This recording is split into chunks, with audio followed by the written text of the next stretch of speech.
দেশে মোবাইলে এখন প্রতিদিন লেনদেন হয় গড়ে প্রায় 4,000 কোটি টাকা। এত বড় এমএফএস ঘাটতি বড় ধাক্কা খেয়েছে সম্প্রতি ইন্টারনেট এবং যোগাযোগ ব্যবস্থা বন্ধ থাকার দিনগুলোতে।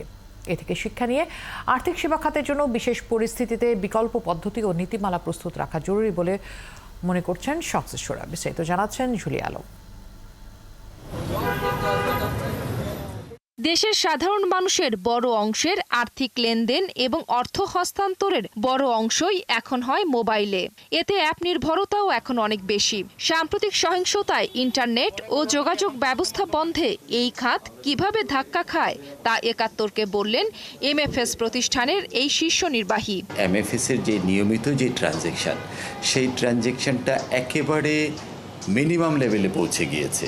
তার পিছনে দুটো কারণ, নট অনলি যে অ্যাপের অনুপস্থিতি, একই সাথে যেহেতু ব্যাংকিং ট্রানজ্যাকশনটা বন্ধ ছিল, সুতরাং আমাদের যারা ডিস্ট্রিবিউশন চ্যানেলে আছে, ডিস্ট্রিবিউটররা, এজেন্টরা, তারা তাদের ওয়ালেটে মানি নিতে পারছিলেন না। ফলশ্রুতিতে মার্কেটে তারা সাপ্লাই দিতে পারছিলেন না, যার ফলশ্রুতি হয়েছে প্রথম 2-3 দিনের পরেই মার্কেট একেবারে ড্রাই হয়ে গিয়েছে। নগদ টাকা হস্তান্তর এবং পণ্য ও সেবার দাম পরিশোধে এমএফএস প্রতিষ্ঠানগুলোর মাধ্যমে প্রতিদিন গড়ে লেনদেন হয় 4,000 কোটি টাকার মতো।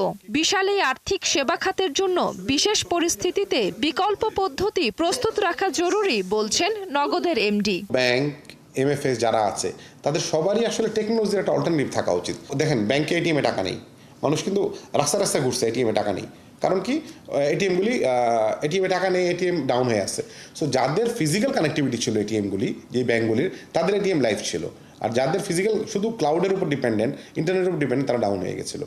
সো সারা পৃথিবীতেই কিন্তু আসলে দেখা যায় যে সার্ভিসগুলির একটা অল্টারনেটিভ থাকে।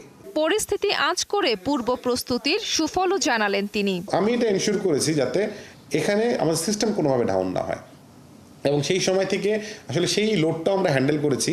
এবং প্রতিদিন আসলে দেখা গেছে 20-25 কোটি টাকার মোবাইল রিচার্জ হয়েছে, 20-25 কোটি টাকার মোবাইল বিল পেমেন্ট হয়েছে, যেটা কিন্তু নর্মাল দিতে হয় না।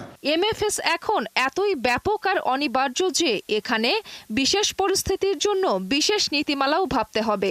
এই সেক্টরের ট্রানজ্যাকশন ভলিউমটা আমাদের লাইফে এত বেশি হয়ে গেছে, ওতপ্রোতভাবে জড়িত আছে, আমরা আসলে এটা চলতে পারি না। যার কারণে এটাকে আনইন্টারাপ্টেড রাখতে না পারলে এটার ইম্প্যাক্ট আরো বেশি আসবে ভবিষ্যতে।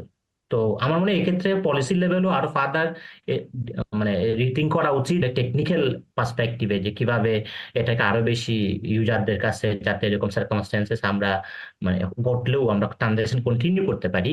ঝুলি আলম, একাত্তর, ঢাকা।